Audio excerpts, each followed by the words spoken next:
अस्सलाम वालेकुम नाज़रीन, आज़ाद डिजिटल के साथ मैं हूं अवैसली। नाज़रीन, कहते हैं कि अगर आपने किसी कौम को तबाह करना है तो उसकी ज़ुबान और उसका कल्चर उससे छीन लो, और अगर आपने किसी कौम का अरूज देखना है तो ये देखें कि वो कौम अपनी ज़ुबान और कल्चर को लेकर कितनी हसास है। और इसी सूरत हाल को मद्देनज़र रखते हुए PNCA ने आज एक रोज़ा गंदारा कल्चरल फेस्टिवल का इनेकाद किया है। ये सुबह 10 से लेके रात 10 तक जारी रहेगा, जिसमें आवाम की बड़ी तादाद ने शिरकत की है। आप मेरे पीछे देख रहे हैं बहुत सारे स्टॉल्स यहाँ पर मौजूद है, और गंदारा की जो बहुत कदीम और दकीक जो आर्ट है उसको यहाँ पर महफूज भी किया गया है, और आवाम को और पूरी दुनिया को ये पैगाम दिया गया है कि पाकिस्तानी आज भी अपनी ज़ुबान और कल्चर को लेकर बहुत हसास हैं और आज भी उसको महफूज किए हुए हैं। तो आइए ज़रा यहाँ पर जो स्टॉल्स लगाए हुए हैं उनसे भी बात करते हैं कि वो कितने अरसे से यहाँ पर आ रहे हैं, क्या काम करते हैं, जो लोग यहाँ पे विजिट कर रहे हैं उनके तासुरात भी जानते हैं। उसके अलावा PNCA से बात करते हैं कि कितने अरसे से इस तरह के फेस्टिवल्स करवा रहे हैं और इनके मकासद क्या है, और क्या पाकिस्तान के अंदर जब से जिद्दत आई है क्या हमारी यूथ आज भी अपने सकाफत और अपनी कल्चर के साथ जुड़ी हुई है, या फिर जिद्दत के साथ वो लोग भी मोल्ड हो चुके हैं। नाज़रीन, इस वक्त हमारे साथ मौजूद हैं फॉर्मर MPA JUI से इनका ताल्लुक है, सरदार रंजीत सिंह। KP असम्बली से ये जो है वो MP मुंतखब हुए थे, ये भी यहाँ पर आए हैं विजिट करने के लिए। इनसे ज़रा जानते हैं क्या अब तक देखा और किस चीज़ को स्पेसिफिकली देखने के लिए यहाँ पे आए हैं। सरदार जी, ये बताइएगा कितनी देर होगी यहाँ पे आए हुए और कैसा लग रहा है यहाँ पे आके? जी बहुत शुक्रिया। सबसे पहले तो मैं आपके चैनल का बहुत शुक्रिया अदा करता हूँ कि आप इन सब चीज़ों की कवरेज कर रहे हैं, क्योंकि एक ऑनर की बात होती है कि जब गवर्नमेंट किसी प्रोग्राम का इनेकाद करता है तो हमारा मीडिया वहाँ पहुँचता है और अपने फ़राइज़ सर अंजाम देता है, इसलिए मैं आपका शुक्रिया अदा करता हूँ।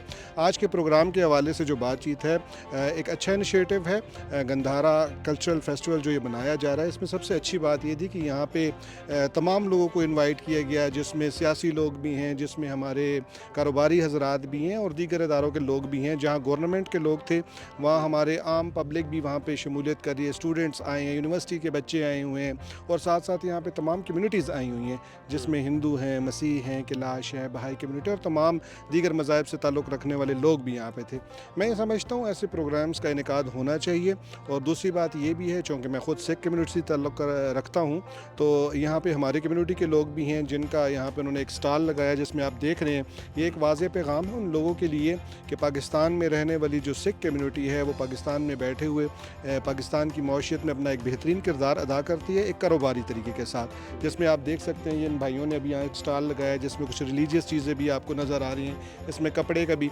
मैं ये बताना चाहता हूँ चूँकि मेरा ताल्लुक़ खैबर पख्तूनख्वा से है, तो वहाँ पर भी हमारे रहने वाली जितनी सिख कम्युनिटी है वो कारोबारी लोग हैं, जिसमें आप जाके देखेंगे अगर आपका पेशावर का विज़िट हुआ हो और दीगर शहरों का, तो वहाँ हमारी जितनी सिख कम्युनिटी है आपको नज़र आएगी कि वो कपड़े का कारोबार हो गया, मोबाइल्स का हो गया, इलेक्ट्रॉनिक्स का हो गया, और इसके साथ साथ पंसार का हो गया और कॉस्मेटिक्स का हो गया, स्पेशली इन चीज़ों के साथ मुंसलिक हैं, जिसको मैं ये समझता हूँ कि उससे पाकिस्तान की तरक्की में भी एक बेहतरीन अपना आउटपुट दे रही है। सरदार जी, किसी भी कौम की पहचान उसकी विरसा और ज़ुबान से होती है, सकाफत से होती है। तो आपको क्या लगता है गवर्नमेंट जो है हमारी ज़ुबान को, सकाफत को और कल्चर को संभालने के लिए किस हद तक कामयाब हुई है, और क्या इस तरह के इवेंट्स आप क्या समझते हैं तसलसल के साथ होने चाहिए, और इसमें आवाम का जो रद्द-ए-अमल है, उनकी जो आमद है, उसको आप किस तरह देखते हैं? बहुत अच्छा सवाल किया आपने। आज के हवाले से मैं ज़रूर बात करूंगा कि अभी जब हम अंदर थे, ऑडिटोरियम में थे, और वहाँ मुझे भी मौका दिया गया, तो वहाँ बच्चों ने आके बड़ा अच्छा परफॉर्म किया, अपनी प्रेजेंटेशंस दी।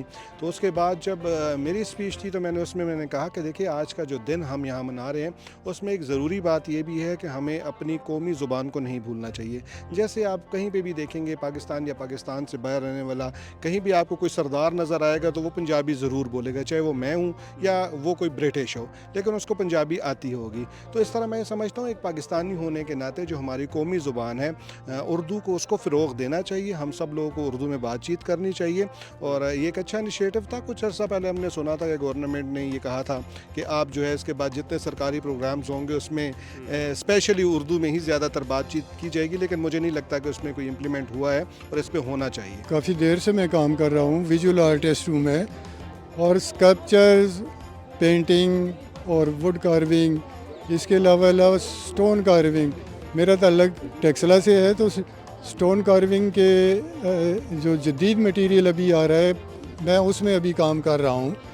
तो चूँकि ये जो टेक्सला है ये तो संग तराशों का शहर है, और फ़नकार यहाँ अज़ल से बहुत सारा खूबसूरत काम करते रहे हैं। तो गंधारा की वैसे तो एग्ज़िबिशंस होती रहती हैं और मैं पार्टिसिपेट करता हूँ। ये PNCA में मैं पहली दफ़ा पार्टिसिपेट कर रहा हूँ और यहाँ मैं अपना काम ले आया हूँ। जो जदीद मटेरियल है अपॉक्सी में मैं काम करता हूँ। लुक उसकी बिल्कुल वही स्टोन वाली आती है, लेकिन चूँकि बाज़ार में एक चीज़ नई आई है तो उसको इंट्रोड्यूस करवाना है। और ये वाला जो मेरा काम है, ये मैं हिस्ट्री को पेंट कर रहा हूँ और थ्रू पेंटिंग में इसको सेव करके आइंदा जनरेशन तक पहुँचाना चाहता हूँ। नेक्स्ट जनरेशन जो है ना, वो डिजिटल पेंटिंग की तरफ आ रही है। वो ये हाथ से काम करना जो है वो बच्चों के लिए अब मुश्किल हो रहा है। मशीन का दौर आ रहा है, लेकिन है दिल के लिए मौत मशीनों की हुकूमत। बच्चे जो हैं वो बस मशीन के सामने, मशीन के आगे प्रोडक्ट संभालने के लिए खड़े हैं, हाथ से काम करने के लिए तैयार नहीं हैं। लेकिन उससे हम इनकार नहीं कर सकते, क्योंकि दौर जब आ गया मशीन का तो ज़ाहिर है मशीन ने तो जगह ले लेनी है। गवर्नमेंट की भी सपोर्ट है, गिरलियाँ बनी हुई हैं, कभी कभार कोई हमें भी मौका मिल जाता है।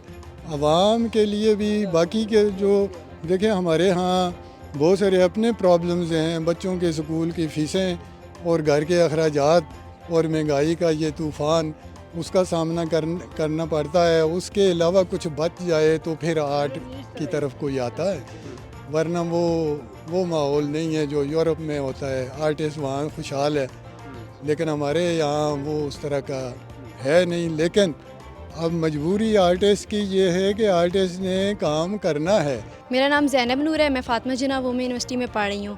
तो मैं टेक्सला से आती हूँ, टेक्सला से रावलपिंडी तक रोज़ाना आती हूँ। वहाँ पे अभी मेरा सेकंड नहीं 5 सेमेस्टर एंड हो गए, तो 2 साल हो गए मुझे काम करते हुए।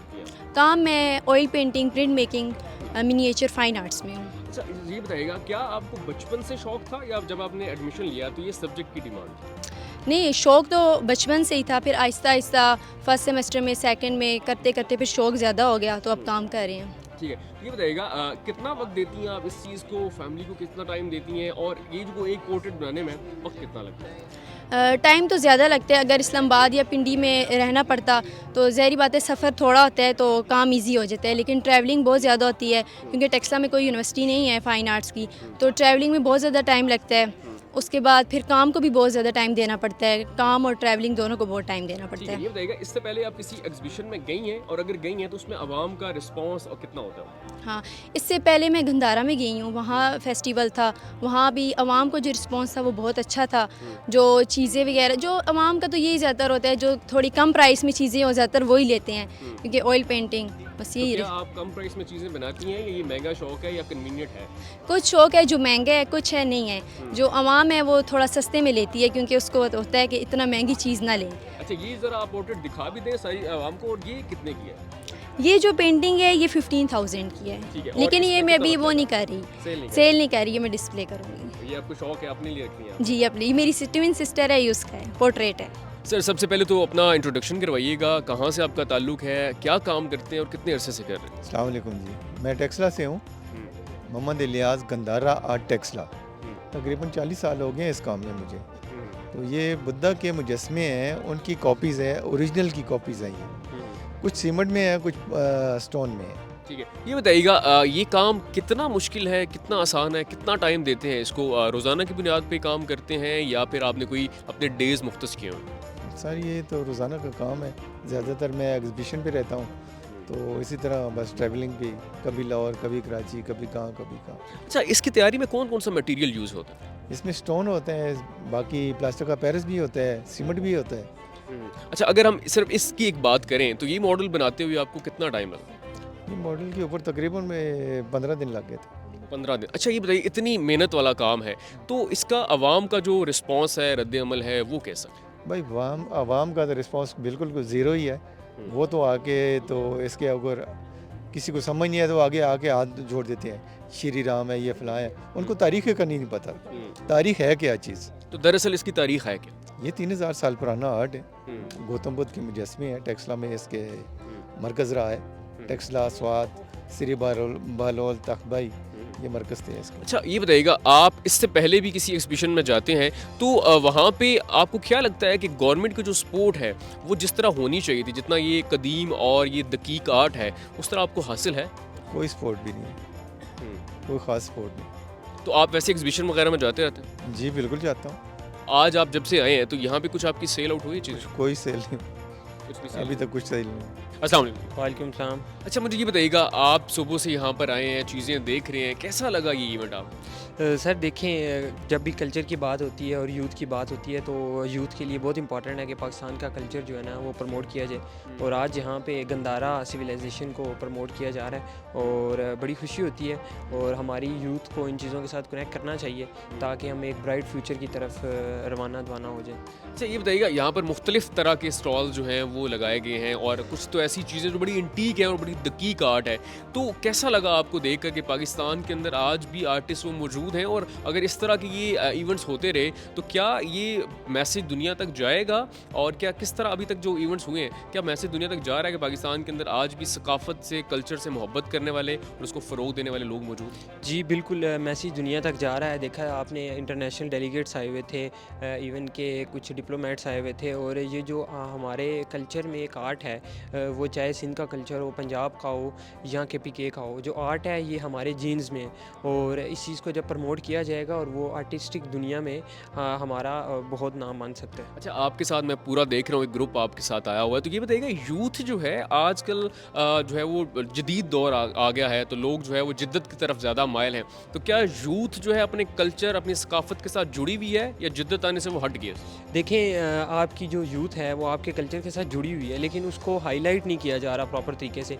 उसका ये है कि अब सोशल मीडिया का दौर है तो हमें चाहिए कि सोशल मीडिया पे प्रॉपर तरीके से इस चीज़ को प्रमोट किया जाए। जिस तरह आजकल इंस्टाग्राम, टिकटॉक का टाइम आया हुआ है, एरा है पूरा, तो उसमें अगर इस चीज़ को प्रॉपर प्रमोट किया जाए तो जो आने वाली यूथ है, जो कुछ ऐसे लोग हैं जो डिस्कनेक्टेड एरियाज से हैं, वो भी वापस इस चीज़ पे जो है ना आ सकते हैं। और इंशाल्लाह पाकिस्तान का बहुत ब्राइट फ्यूचर है, पाकिस्तान की यूथ का बहुत ब्राइट फ्यूचर है और हम हैं तो इंशाल्लाह हम अपनी जान तक इस मिट्टी के लिए हाजिर ये करेंगे। बताइएगा आज का जो इवेंट है उसके बारे में, ये गवर्नमेंट ने जो इनिशिएटिव लिया है गंदारा आर्ट को महफूज करने के लिए और आवाम तक और लोगों तक पहुंचाने के लिए, इस बारे में क्या कहें? जी देखें, पाकिस्तान गवर्नमेंट यूथ प्रोग्राम जो है, जो कि हमारे प्राइम मिनिस्टर शहबाज शरीफ साहब का एक इनोवेटिव आइडिया था, उसके अंडर ये सारा प्रोजेक्ट हुआ है। उसमें खुरम जो इनकी वेलफेयर है और भी डिफरेंट पार्टनर्स हैं।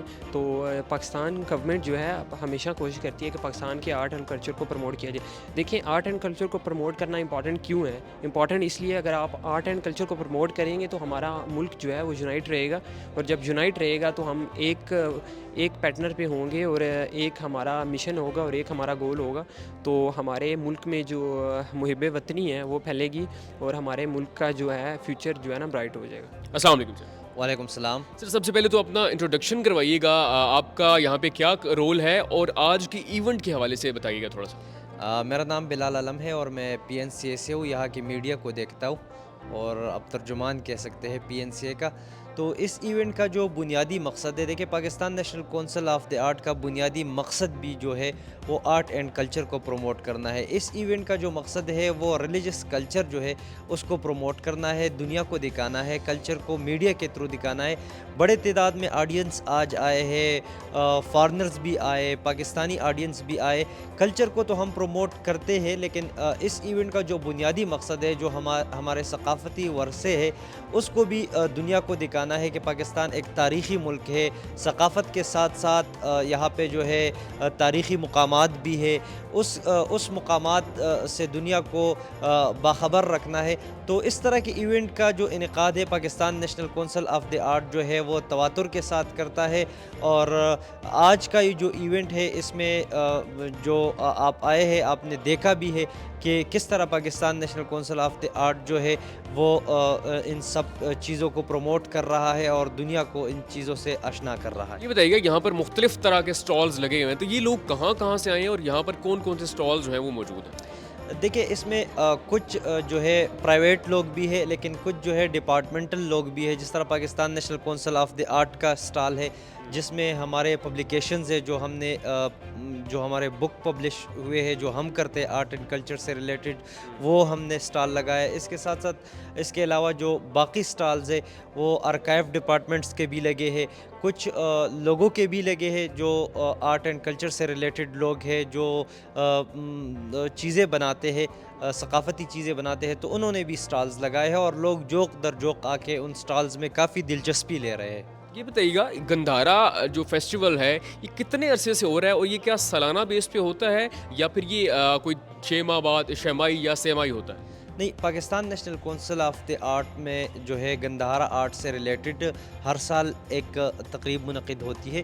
तो इस साल जो मुनक़िद हुई है वो तो आपके सामने है और ये एक काफ़ी पुरानी तारीख़ है गंधारा की। अगर इसको हम बताना शुरू कर दें तो काफ़ी टाइम लग जाएगा। तो ये जो है Pakistan national council of the art में सालाना इस तरह के तकरीबात जो है उसका इनेकाद होता है और ये इस साल भी हुआ है। ये सिर्फ़ एक ही दिन का है और रात 10 बजे, सुबह 10 से शुरू हुआ है और रात 10 बजे तक ये चलेगा। अच्छा, इसमें अवाम का तो हम देख रहे हैं जोशो खरोश बहुत ज़्यादा है, अवाम बड़ी तादाद में यहाँ पर शरीक हुई है। गेस्ट कौन कौन से डिप्लोमेट्स आए हैं, कौन कौन से यहाँ पर जो मिनिस्ट्री से लोग हैं या गवर्नमेंट से लोग जो है इन्होंने अभी तक विज़िट किया? देखिए इसमें तो मुख्तलिफ पॉलिटिशियंस वगैरह आए हैं, मेंबरानी असम्बली, लेकिन जो ऑफिशियली था अभी तक वो आए नहीं है। शेड्यूल है उनका आना, गवर्नर केपी का है कि शायद वो आ सकते हैं अभी, मतलब जो इनविटेशन उनको दी गई है तो वो आ सकते हैं। और इंफॉर्मेशन मिनिस्टर का है इस तरह अता तारड़ साहब का, वो भी आ सकते हैं। फ़िलहाल वो आए नहीं है, लेकिन क्लोजिंग टाइम पे शायद हो सकता है कि उनकी शिरकत यहाँ पे हो, इनविटेशन उनको गई है।